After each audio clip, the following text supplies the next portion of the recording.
All right, on the phone, we have got Peter Billingsley. I am so excited. Of course, Peter, Ralphie from A Christmas Story, you're doing this really cool event down here at the Canton Palace Theater where fans can view A Christmas Story and then they get to do a Q&A with you, which is cool. But we get ourselves a little sneak preview here with the Q&A. And of course, here in Northeast Ohio, we are big fans of A Christmas Story. I have a leg lamp in my front window. Oh, nice. Nice. All year long, we have a leg lamp. Do you put one in your house? I don't have a leg lamp because I have some items from the film that I don't display, but I do have the original cowboy outfit, cool. a BB gun, and I actually have the bunny suit. No way. That is so cool. It was such a small budget movie. Nobody thought anything about it. And this was before the big memorabilia boom and all that stuff. So when the movie was over, you got to kind of keep your costumes. How cool. That is amazing. Very, very cool. That is amazing. Well, let me ask you about Ralphie. When did you realize that pretty much Ralphie was going to follow you around your entire life? Like, what was like, oh, gosh, here it comes? It was quite a few years later because the movie wasn't a big hit when it first came out, but slowly it built through video. And it was about 9 years later. I remember I was in a video store in Arizona where I lived, came around the corner just to rent a movie, and I saw a cardboard cutout, a standee of me in the store 9 years later. And I said to the clerk, what the hell is this? And he said, we can't keep this movie on the shelves. And that's when I realized what it was. And then I heard about the marathon. And I thought, oh, God, this is a terrible idea. This will never work. But I was wrong again. So this movie has just been supported by the fans for so many years. It has such great fans, and that's what's been fun about this tour that I've been doing. It's really a chance to share with them insights and stories I've never really been able to share before because I haven't had the format to do it in.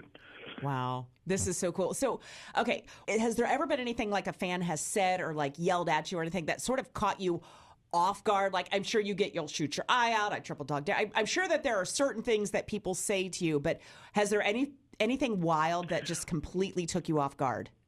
Yes, and it's happened twice on this tour during the Q&A. So people line up, they get to ask questions. I say, you can ask me whatever you want. 2 guys have said that they shot their eye out with a BB gun when they were a kid and are now blind. Oh, no. The first guy said it, and the audience groaned. They're like, there's no way. He goes, oh, really? Look. And he pulled his glass eye out. And so we're like, oh, okay, I guess so. And then another guy did, and he said that it happened to him in early 1983. He's blind in that eye. And then later when A Christmas Story came out, he was bragging to his friends that this was a life story made about him, that it was his life story. So it's been, I did not, in as many years as I've been, having done this film, I had never heard that people actually shot their eye out, but it gave more weight to the mom's nervousness in the film to me now because it really happened. Wow. That's amazing. So I do want to ask, is there something that you remembered filming during the movie that maybe ended up out of the film that was on the floor afterwards that you just sort of remember filming and enjoying? Or was there something that maybe almost didn't make it? There were a couple of deleted scenes that are in the film, and they're fantasy sequences. And I actually talk about those in the show, and I bring some photos from them because again, movies made in the 80s, you didn't really save everything because it was before DVD and deleted scenes and all that stuff. So most of all that stuff is gone. It was a pretty tight film, though. Yeah. I would say less overshooting than we do now, in films. But it was tight. But the fantasy sequences were the one thing that Bob Clark said audiences, when he tested the movie, it was the one thing that they were kind of trying to figure out, tonally, and I think he just kind of overshot him. Oh, okay, I gotcha. All right, now I'm going to switch gears on you because, me and Sandra are big MCU fans. Nice. My favorite movie, as far as superheroes movies, actually, I think it's one of the best movies ever made, is the first Iron Man, which you happen to be in. I'd like to know, because you are with the MCU, you're still kind of with it. Your character isn't dead yet, so I'm expecting something else. All right. That's true. All right. So I'm expecting there could be something else with you, with your character, but I want to know, was there ever an MCU secret that they told you that only you knew before the movie came out that you can tell us now what it was? Or On the first one, you mean? Yeah, or even Spider-Man.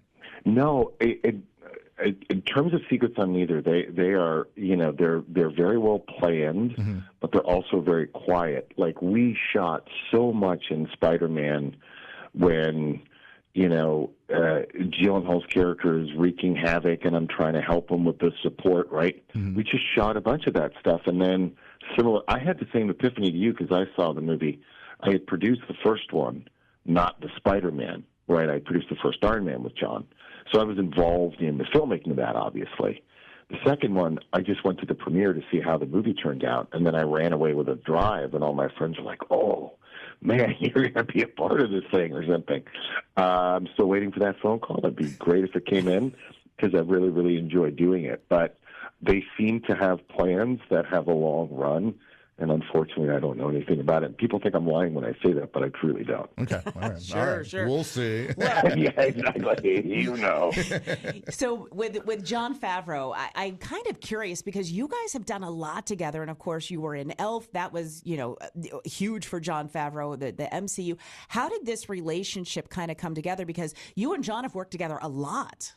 We have, and so has Vince Vaughn and I, and we've made a ton of films together. I had met Vince originally on an after-school special in the late 80s, and it was one of the last things I did before I transitioned. It was on steroids, and I played the kid on steroids, and Vince played my best friend. We became really good friends. Then they met on Rudy, so I met John through Vince. That's right, and that. yeah.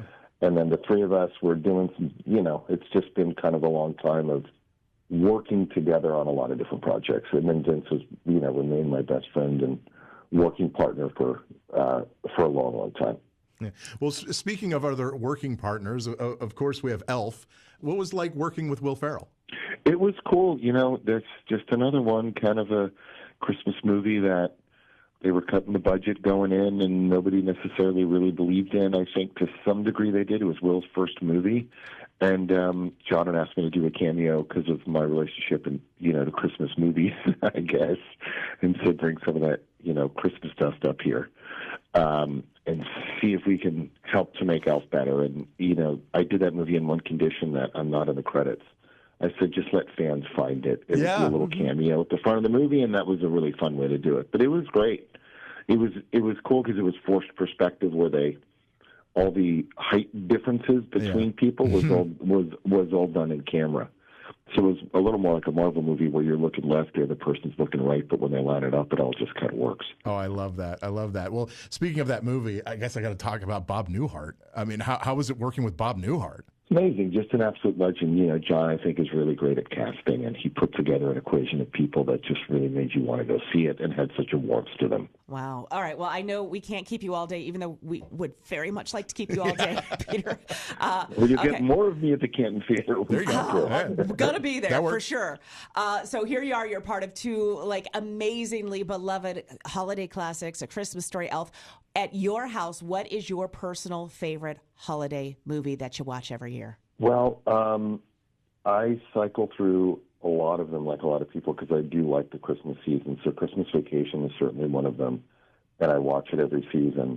And people ask me if Christmas Story winds up in my house ever, and I will say yes, it does on Christmas Day. Just for, a minute or two. I'll find it on the marathon, I'll turn it on, and once I hear those sounds, I feel like, yes, it's officially Christmas. No. That's how you know. We feel the same way. I got to be honest. Nice. Well, an evening with Peter Billingsley coming to the Canton Palace Theater. Peter, thank you so much for taking some time. And honestly, I think, David, I could talk to you all day long. And I have to say, I appreciate it. Yes. From myself, how you were sort of the Easter egg in Elf. I didn't realize it was you. And the only way I recognized you were those big blue eyes because they were Ralphie's eyes. And it totally made my day when I found you in that movie. So, that's awesome. It was cool. Yeah, it's been a pleasure. Thank you, guys. All right, Peter, thank you so much. We appreciate it. Have a very Merry Christmas. Thanks. You too. You too. Bye-bye. Appreciate it.